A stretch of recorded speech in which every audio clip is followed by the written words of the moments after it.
On se retrouve encore avec Fifine, cette fois-ci pour un micro, et je vous en ai parlé sur la dernière vidéo que je remets juste là, mais cette vidéo c'était sur les micro-cravates. Vous l'avez d'ailleurs beaucoup apprécié, certains d'entre vous m'ont même contacté en privé pour me dire que ça les avait beaucoup aidés dans certaines recherches, et tant mieux. Mais cette fois-ci on parle plus d'un micro sur pied, ou que vous pouvez adapter sur un bras. Bonjour à tous et bienvenue dans cette nouvelle vidéo. Aujourd'hui on va parler de la M8. Et la M8 c'est un super micro. Oui, le titre est peut-être un petit peu mensonger, il fait pas forcément meilleur que Shure, mais en termes de rapport qualité-prix, j'ai pas vraiment trouvé mieux, parce que pour une centaine d'euros, à peine plus, vous avez le micro et la table de mixage. Avec lequel vous retrouvez ça? Pas beaucoup.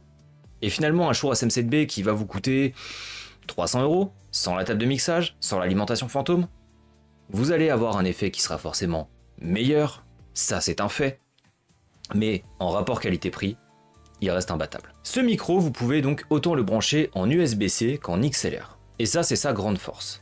Si vous appréciez le micro, ce qui a été mon cas dès le départ, et que vous l'utilisez en USB, il n'y aura vraiment pas de souci, mais il est un petit peu moins fin, un petit peu moins stable. Le rendu est un peu moins meilleur que en XLR. Et forcément, c'est pas du tout les mêmes technologies. Ça vous permet déjà de l'allumer, bêtement et simplement. Alors là, vous le voyez, il est mute ici parce que j'ai branché des deux façons. Comme vous l'avez vu juste ici, il est branché à la fois en XLR et à la fois en USB. Là, je l'ai mis en mode mute sur l'USB. Mais là, je vous le démute directement, j'ai mis exactement les mêmes effets sur OBS pour l'un et pour l'autre réglés exactement de la même façon, et la différence de son n'est pas monumentale. Je l'ai préféré en XLR pour plein de raisons. Et ça reviendra sur la vidéo où je vais vous présenter directement la table de mixage et vous allez comprendre pourquoi je le préfère. Il y a plein de petites features, mais Fifine m'a expressément demandé de faire une vidéo dédiée pour chaque élément. Donc du coup, là aujourd'hui, on va se concentrer sur le micro. Et on repasse en XLR. L'inconvénient qu'on a avec l'XLR, c'est que ce soit au niveau de la lumière qu'on a en bas, ou au niveau du mute ici, ça ne se fera qu'en USB. S'il est branché uniquement en XLR, vous perdez la lumière et vous perdez la possibilité de le mute ici. En USB, il est donc plus pratique et plus clé en main. Tout simplement parce que vous aurez directement tous les réglages dessus, comme avec les petits potards que vous avez de l'autre côté. De toute manière, je vais vous faire de jolis plans où je vais vous le montrer. Je vais vous le montrer avec le pied qui est fourni. Je vais aussi vous le montrer directement sur le bras. Moi, je trouve ça bien mieux sur le bras et de toute façon, vous le savez, je n'utilise plus que ce bras-là depuis que je l'ai reçu. Pourquoi est-ce que je l'ai autant aimé? Déjà, le design change. Vous avez un design qui est plus carré. Et j'apprécie beaucoup, j'en avais marre des micros ronds, de voir des micros ronds partout, et là ça changeait. C'est un détail qui est très bête celui-là aussi, mais cette petite bonnette. Et bah en fait, comme vous le voyez, elle est carrée elle aussi, mais surtout, elle a un toucher en velours. Ça ne change absolument rien. Mais rien pour le son, mais c'est juste plus joli. J'ai beaucoup aimé la lumière qu'il a, mais surtout le prix. Et je me suis dit que c'était une super proposition à vous faire. Il y a 2 ans à peu près, j'avais acheté, ou 1 an peut-être, un peu plus d'1 an, j'avais acheté le modèle K658, qui était un très bon micro et qui avait été présenté dans plein de vidéos YouTube différentes, dans plein de tops différents. Et c'est vrai que ce micro était très bon. Mais pourquoi est-ce que j'ai changé? Et bah avec le temps, je m'étais lassé du design rond déjà.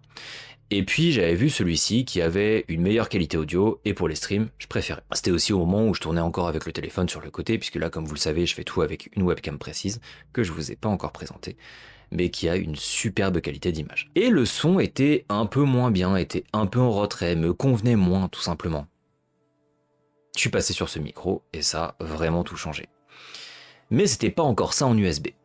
Alors j'ai demandé à Fifine directement de m'envoyer la table de mixage, ce qu'ils ont fait.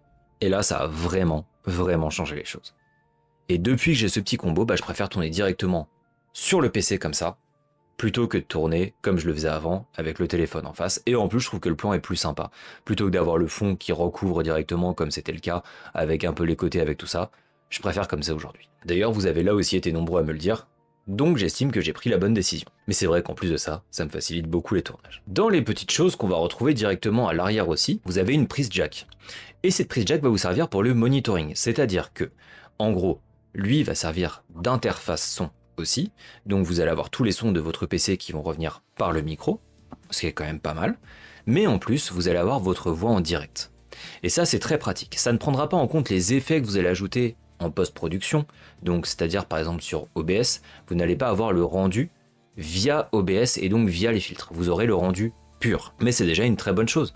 Ça peut vous servir à ne pas parler trop fort. Par exemple, si vous avez un casque ou ce genre de choses sur les oreilles, on a tendance à parler plus fort. Si c'est tard le soir et que vous avez une petite surface, ça peut embêter votre voisinage, que ce soit votre famille, vos amis ou autre, peu importe. Donc, ça va vous permettre de vous entendre. Et en vous entendant, vous allez parler moins fort, automatiquement. Ça peut vous servir aussi pour le chant, puisque vous allez pouvoir en faire un petit peu. Alors, ça sera pas le micro avec la meilleure définition pour en faire, mais ça peut déjà être une bonne chose. Par exemple, pour des lives karaoké ou ce genre de choses, ça se fait quand même de plus en plus, et ça pourra vous servir. Vous n'êtes pas obligé d'avoir une carte son externe pour le faire. Maintenant, est-ce que ça a une véritable utilité, sachant qu'avec un OBS ou avec d'autres logiciels, vous pouvez avoir le monitoring de votre voix. Si vous êtes créateur, non, ça ne vous servira pas particulièrement puisque vous avez d'autres options pour le faire. Par contre, si c'est juste pour vous entendre vous de votre côté et ne pas trop hurler, on va dire, là ça vous servira. Dans tous les cas, le fait d'avoir son retour voix, ça peut toujours être une bonne alternative.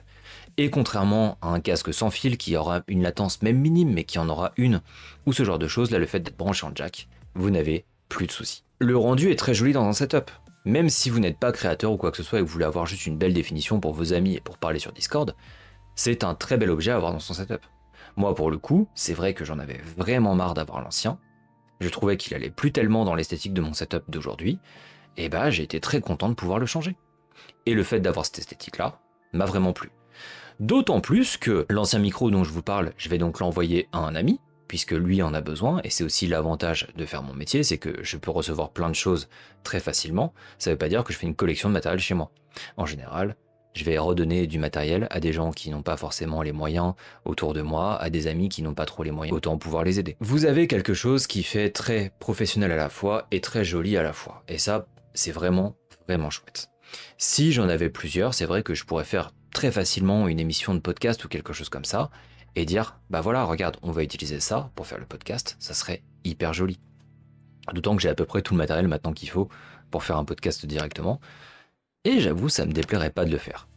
Mais bon, ça pour l'instant, on n'y est pas encore. Vous avez une solution qui est clé en main, que vous ayez le bras de micro directement comme moi, ou un pied déporté, vous pouvez déjà faire plein de choses, mais vous en avez un qui est fourni directement dans la boîte. C'est vraiment un petit pied, tout ce qu'il y a de plus simple, mais comme vous avez déjà le bras qui est mis dessus, et qu'on peut voir juste ici, vous voyez, tout ça c'est la partie du micro, eh bien vous avez juste à le visser dessus, bêtement et simplement. En dehors de ça, ça reste un packaging qui est vraiment extrêmement simple. Mais pour le son, depuis le départ vous ne l'entendez que avec les filtres.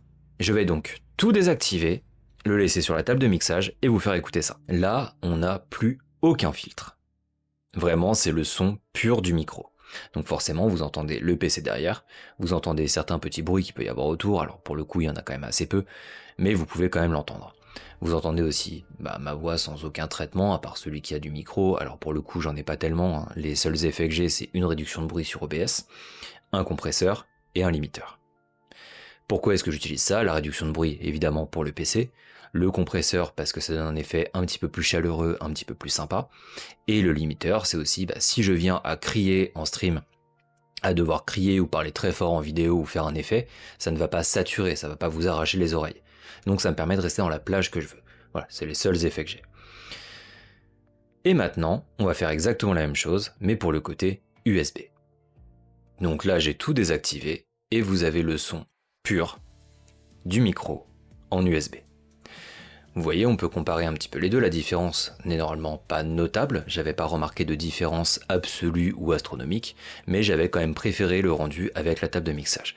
Je tiens à préciser aussi que sur la table de mixage, je n'ai rien mis de particulier. Mais parlons un petit peu plus quand même de la table de mixage, même si je vais vous faire une vidéo complètement dédiée dessus. Là, j'ai donc remis les 3 effets dont je vous ai parlé, on est de retour avec le même son que depuis le début de la vidéo, et pour la table de mixage, on a plein de petites choses, mais vous avez des petits effets. Comme celui-ci. Et là, je m'amuse juste. Allez changer au fur et à mesure. On a plein de petites choses que je vais vous présenter plus précisément. C'est à peu près les seuls filtres que je peux mettre directement sur la table de mixage. Sinon, tout se passe en post-prod avec un OBS ou avec d'autres logiciels que vous pouvez utiliser, comme Voicemeeter ou etc. etc. Voilà, on n'a pas d'effet très particulier à l'exception de ceux que je vous ai présentés là. Mais si elle est utile, c'est comme je vous l'ai dit, pour vraiment avoir le meilleur signal, la meilleure résolution possible au niveau de la voix, et de toute manière, forcément, un câble XLR sera bien meilleur qu'un câble USB, même si de plus en plus, ce qu'on peut faire avec l'USB-C est hyper intéressant. Et je pense que d'ici quelques années, on aura un équivalent USB XLR sans aucun problème. Pour terminer, je vais vous mettre quelque part, je pense plutôt par ici, un tableau avec toutes les spécifications techniques qui appartiennent au micro. Je pense pas que ce soit super intéressant, à part pour les grands mordus d'audio, de vous expliquer à quoi correspond chaque chose. J'ai pas forcément la connaissance surtout non plus, pour être totalement transparent, donc je préfère juste vous mettre les spécifications comme ça. Pour terminer, il existe donc en noir, en blanc et en rose. Actuellement, le blanc et le rose sont en promo, et souvent les couleurs un peu plus spéciales sont plus chères. Est-ce qu'il y a vraiment une raison? Pour vraiment le marketing, on va dire, mais bon, c'est pas grave. Donc pour une cinquantaine d'euros, vous avez le micro à lui tout seul, ce qui est déjà une très bonne proposition et ce qui le rend moins cher que la plupart de ses concurrents. Je vous mets des liens affiliés dans la description qui me ramènent une petite commission, c'est-à-dire qu'à la place que Amazon touche la totalité de leur commission quand ils revendent un produit sur leur market, je prends une partie de cette commission. Ça me soutient énormément, ça ne vous coûte pas plus cher, et par contre c'est très très bien pour moi. Vous les avez dans la description, je vous mets autant le micro que le combo avec la table de mixage, puisque là vous allez l'avoir pour environ une centaine d'euros. Sur ce, je vous remercie d'avoir regardé la vidéo, on peut remercier aussi Fifine dans les commentaires. N'oubliez pas de vous abonner, de mettre un pouce bleu, mettre la cloche, un petit commentaire ça aide toujours énormément. Moi je vous fais des gros bisous, on se dit à bientôt pour la prochaine vidéo. Au revoir.